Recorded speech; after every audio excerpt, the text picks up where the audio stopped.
નમસ્કાર, news of પાદરામાં તમારું સ્વાગત છે। વડોદરા ખાતે આવેલા સમા અયપ્પા ટેમ્પલ ખાતે ઓણમ પર્વની ભવ્ય ઉજવણી કરવામાં આવી હતી।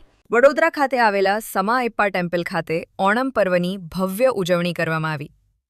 સમા અયપ્પા ટેમ્પલના સેક્રેટરી શૈલેષ નાયરે ઓણમ પર્વ વિશે વિગતો આપતા જણાવ્યું હતું કે ઓણમ એ કેરળનો પરંપરાગત અને મુખ્ય પાક ઉત્સવ હાર્વેસ્ટ ફેસ્ટિવલ છે। પાકની લણણી બાદ લોકો ખુશી મનાવવા માટે આ તહેવાર ઉજવે છે। આ સિવાય એવી પૌરાણિક માન્યતા પણ છે કે આ દિવસે રાજા મહાબલી પોતાની પ્રજાને મળવા માટે પાતાળ લોકમાંથી પૃથ્વી પર પાછા આવે છે। આ ખાસ પ્રસંગે મ્યુઝિકલ નાઇટ, કારાઓકે અને પરંપરાગત ઓણમ સદ્યા ઓણમ મિજબાનીનું ભવ્ય આયોજન કરવામાં આવ્યું હતું। વડોદરાના સમા વિસ્તારમાં આવેલા શ્રી અયપ્પા ટેમ્પલ ખાતે કેરળના પરંપરાગત તહેવાર ઓણમની ધામધૂમથી ઉજવણી કરવામાં આવી હતી। આ પ્રસંગે સાંસ્કૃતિક કાર્યક્રમો અને પરંપરાગત ભોજનનું ખાસ આયોજન કરવામાં આવ્યું હતું। કાર્યક્રમ અંગે વધુ માહિતી આપતા સમા અયપ્પા ટેમ્પલના સેક્રેટરી શૈલેષ નાયરે જણાવ્યું હતું, આજે અમારું ઓણમનું સેલિબ્રેશન છે। હું શૈલેષ નાયર, સમા અયપ્પા ટેમ્પલનો સેક્રેટરી છું।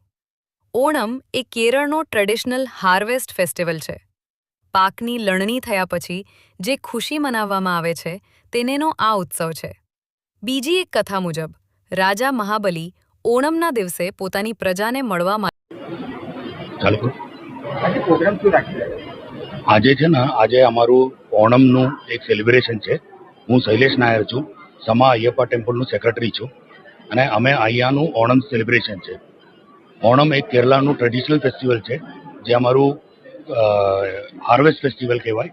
જ્યાં કેરલામાં પાક બધું થઈ જાય એના પછી જે એનું હાર્વેસ્ટ કરે ને એના પછી જે ખુશી મનાવે છે એનું ફેસ્ટિવલ છે। અને બીજું એક સ્ટોરી એવું છે કે મહાબલી કરીને એક રાજા હતો, એ રાજા અમારું જતો રહ્યો હતો પાતાળમાં, એ ઓણમના દિવસે પાછો આવે છે પ્રજાને મળવા માટે। એનું પણ એક સ્ટોરી છે। અને અહીંયા અમે આજે મૂક્યું છે એક કરોકે મ્યુઝિકલ નાઇટ, એના જોડે જોડે ટ્રેડિશનલ ઓણમ સદ્યા છે।